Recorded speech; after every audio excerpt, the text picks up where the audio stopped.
Izer, le directeur général de Datavora, une boîte créée il y a à peu près 1 an et demi, pendant l'été 2016. Datavora est une entreprise qui permet aux commerçants et aux marques de suivre en détail l'offre et les tendances de ce qui se passe dans le commerce en ligne. Et ça, on le fait à grande échelle sur 2000 sites marchands dans le monde, en récoltant 20 millions de data points, 20 millions de relèves de prix chaque jour, où il y a qui vend quoi, à quel prix, de quelle marque et quelles sont les caractéristiques. Aujourd'hui, Datavora est ce qu'on appelle post-money dans les startups, c'est-à-dire qu'on a plusieurs clients, une dizaine, qui génèrent plusieurs milliers de dollars par mois et on est en phase de croissance.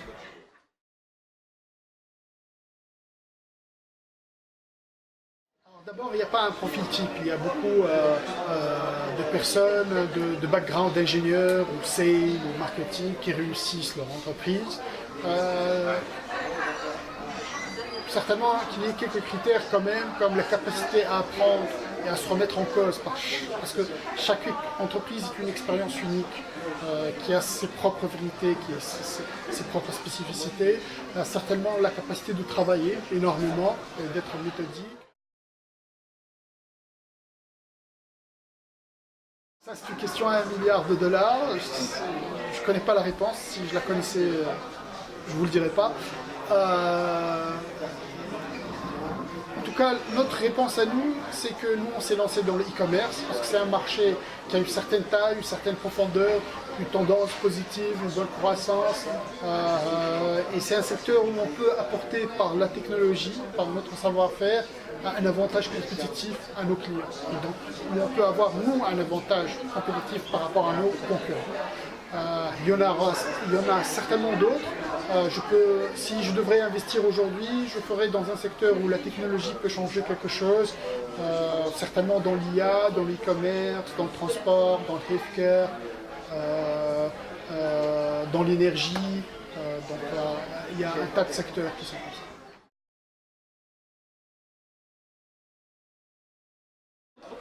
Alors, c'est très difficile de donner des conseils, et ce n'est pas qu'une posture.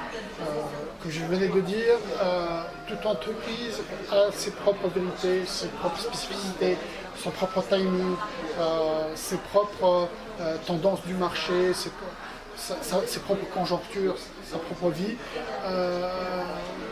Si j'ai un seul conseil à donner, c'est certainement de se lancer tôt, de ne pas trop tergiverser, de ne pas trop théoriser.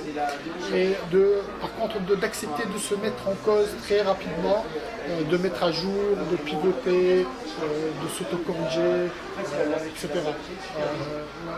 Le plus difficile dans l'acte d'entreprendre, c'est de commencer. Une fois qu'on se jette à l'eau, ça va pas tout seul, mais ça va mieux quand on s'est déjà jeté à l'eau.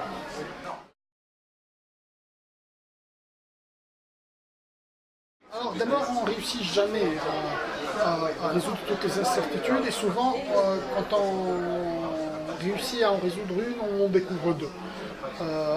Et si on passe le temps à résoudre toutes les incertitudes, d'autres commencent par mettre la main à la pâte et finissent par remporter le marché. Donc, il faut se lancer vite et corriger vite aussi, donc itérer, pivoter.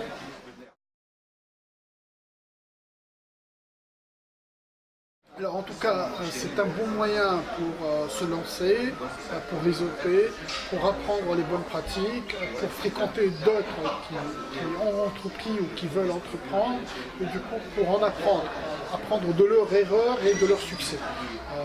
Donc la réponse est oui, c'est une opportunité formidable.